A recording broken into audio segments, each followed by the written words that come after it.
अस्सलामुअलैकुम, मैं हूं मारफियाज और आप देख रहे हैं मेरा यूट्यूब चैनल महार व्लॉग। अगर आप कॉलिंग वीजे पर मलेशिया आ रहे हैं, आपके पास कोई भी कॉलिंग है, प्लांटेशन की कॉलिंग है, कंस्ट्रक्शन की कॉलिंग है, मैन्युफैक्चरिंग की कॉलिंग है या सर्विस सेक्टर की कॉलिंग है, अगर आप मलेशिया आते हैं तो ये दो तीन चीजें अपने साथ जरूर लाएं। क्योंकि जो लोग मलेशिया कॉलिंग वीजे पर आते हैं उन लोगों को पता नहीं होता कि मलेशिया एयरपोर्ट पर क्या क्या चीजों की उनको जरूरत पड़ती है, तो इसलिए वो कुछ साथ लेकर नहीं आते। इस पर तफसील से बात करेंगे, लेकिन उससे पहले अगर आपने अभी तक मेरे चैनल को सब्सक्राइब नहीं किया तो बराए मेहरबानी मेरे चैनल को जरूर सब्सक्राइब कर लें और बेल आइकन को भी प्रेस कर दें ताकि मेरी नए आने वाली वीडियो को नोटिफिकेशन आप दोस्तों को मिलता रहे। जब आप मलेशिया एयरपोर्ट पर पहुंचते हैं तो आपके जहन में एक ही बात होती है, जिस बंदे से हमने कॉलिंग वीजा लिया है वो बंदा पहले से ही एयरपोर्ट पर मौजूद होगा। तो भाई मेरे ऐसा बिल्कुल भी नहीं होता। जिस बंदे से आपने कॉलिंग वीजा लिया है या तो वो अपने काम पर होगा या वो अपने कमरे में सो रहा होगा। आपको लेने एयरपोर्ट पर नहीं आएगा, आपको लेने आपका बॉस आएगा। जिस भी कंपनी से आपने कॉलिंग ली है उस कंपनी का जो बॉस होगा वो आपको लेने के लिए एयरपोर्ट पर आएगा, और जो भी आपका बॉस होगा वो भी आपको लेने के लिए पहले से एयरपोर्ट पर मौजूद बिल्कुल भी नहीं होगा। आपको एयरपोर्ट पर 8 घंटे, 6 घंटे या 1 दिन या 2 दिन या 1 हफ्ता भी इंतजार करना पड़ सकता है बॉस का, क्योंकि आपको पता है जो बॉस होता है वो अपनी मर्जी से आता है। ऐसा बिल्कुल भी नहीं होता कि जैसे ही आप एयरपोर्ट पर पहुंचते हैं तो आपका बॉस पहले से मौजूद होता है या 10 मिनट के बाद या 15 मिनट के बाद एयरपोर्ट पर आ जाता है। ऐसा बिल्कुल भी नहीं होता। इस वक्त जो भी लोग कॉलिंग वीजे पर आ रहे हैं उनका बॉस या तो उनको 1 दिन के बाद लेने जाता है या 2 दिन के बाद लेने जाता है या 8 घंटे के बाद लेने जाता है या 6 घंटे के बाद लेने जाता है। इससे जल्दी वो बिल्कुल भी आप लोगों को लेने के लिए नहीं जाता, क्योंकि जब आप मलेशिया एयरपोर्ट पर पहुंचते हैं और अपने बॉस का इंतजार करते हैं तो वहां पर जो खाने पीने की जो चीजें होती है वो बहुत ज्यादा एक्सपेंसिव है। अगर आप पानी की बोतल लेते हैं तो वो भी आपको 10 रिंगट की मिलेगी। अगर आप खाने की कोई चीज लेते हैं तो कम से कम आपको 30 रिंगट या 40 रिंगट या 50 रिंगट की मिलेगी। तो उससे बेहतर है जब आप पाकिस्तान से आते हैं तो 1-2 बोतलें पानी की और कुछ खाने पीने की चीजें अपने हैंड कैरी में जरूर डाल के आए, ताकि जब आप एयरपोर्ट पर अपने बॉस का इंतजार करेंगे तो आपके पास खाने पीने का सामान भी होना चाहिए और पीने के लिए पानी भी होना चाहिए। क्योंकि मैंने देखा है जो लोग कॉलिंग वीजे पर मलेशिया आते हैं उनका जो एजेंट होता है वो उन लोगों को कहता है कि ना आपसे शो मनी पूछी जाएगी, ना आपसे कोई चीज पूछी जाएगी, तो आप बिल्कुल भी अपने साथ पैसा ना लाओ। मेरा भाई, आप एजेंट की बातों में आकर बिल्कुल भी ऐसा ना करें, क्योंकि जब आप मलेशिया आते हैं तो आपको शुरू के 1-2 महीने पैसे जरूरत पड़ते हैं। जब आप मलेशिया एयरपोर्ट पर पहुंचते हैं तो वो बिल्कुल भी आपसे पैसे नहीं पूछते कि आपके पास कितने पैसे हैं या कितने पैसे नहीं है। लेकिन जब आप एयरपोर्ट क्रॉस करते हैं, जो आपका बॉस होता है वो आपको एयरपोर्ट क्रॉस करवाता है। उसके बाद अगर आपने अपने एजेंट के पास जाना होता है या अपने किसी दोस्त के पास जाना होता है तो आप वहां पर जाते हैं तो आपको पैसों की जरूरत पड़ती है। इस वक्त जो भी लोग कॉलिंग वीजे पर आ रहे हैं तो सबसे पहले वो लोग मैसेज करके ये कहते हैं कि हमें 10 दिन हो गए या हमें 15 दिन हो गए, हमारी जो कंपनी है या हमारा जो बॉस है वो अभी तक हमारा मेडिकल नहीं करवा रहा। क्या वजह है, क्यों हमारा मेडिकल नहीं करवाता?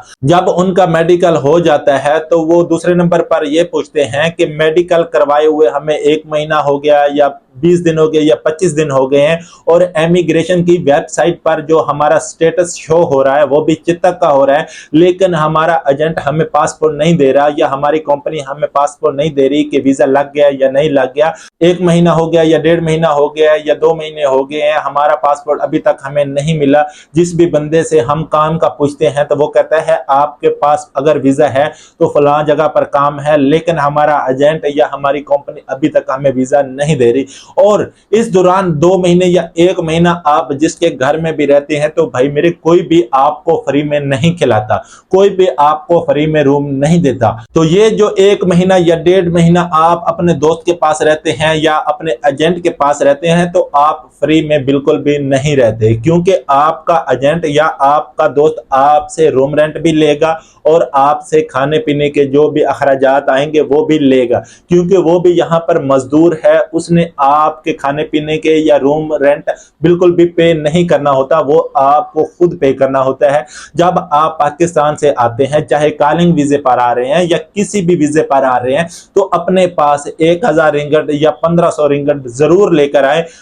वो आप जो अपने साथ 1500 रिंगट लाए होंगे या 1000 रिंगट अपने साथ लाए होंगे तो आप आसानी से रूम रेंट भी दे सकेंगे और खाने पीने के जो भी अखराजात आएंगे वो आप आसानी से दे सकेंगे।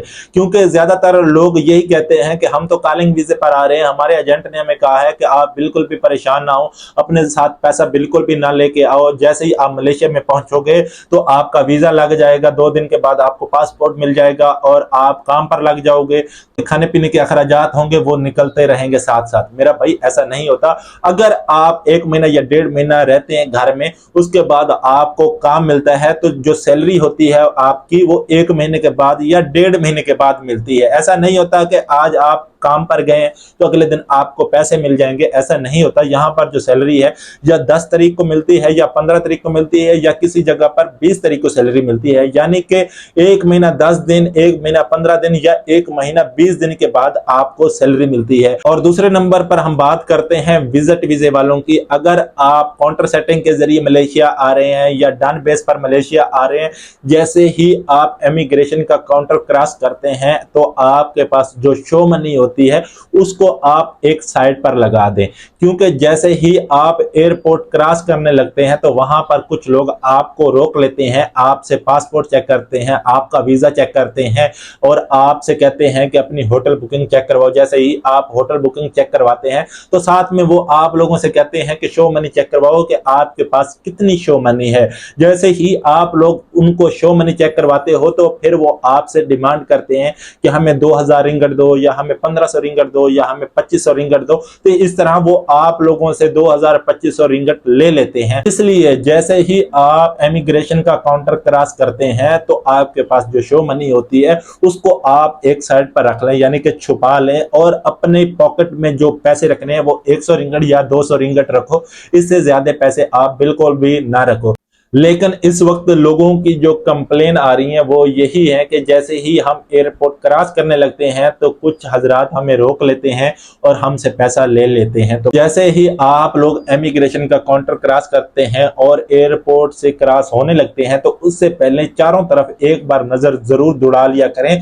अगर किसी जगह पर लोगों को रोका हुआ है तो आप वो रास्ता अख्तियार ना करें, आप दूसरे रास्ते से आगे चले जाएं और बाहर निकल जाएं। उम्मीद है आज की वीडियो आप दोस्तों को पसंद आएगी। वीडियो पसंद आए तो वीडियो को लाइक करें और चैनल को जरूर सब्सक्राइब करें। तब तक के लिए अल्लाह ने के बाद।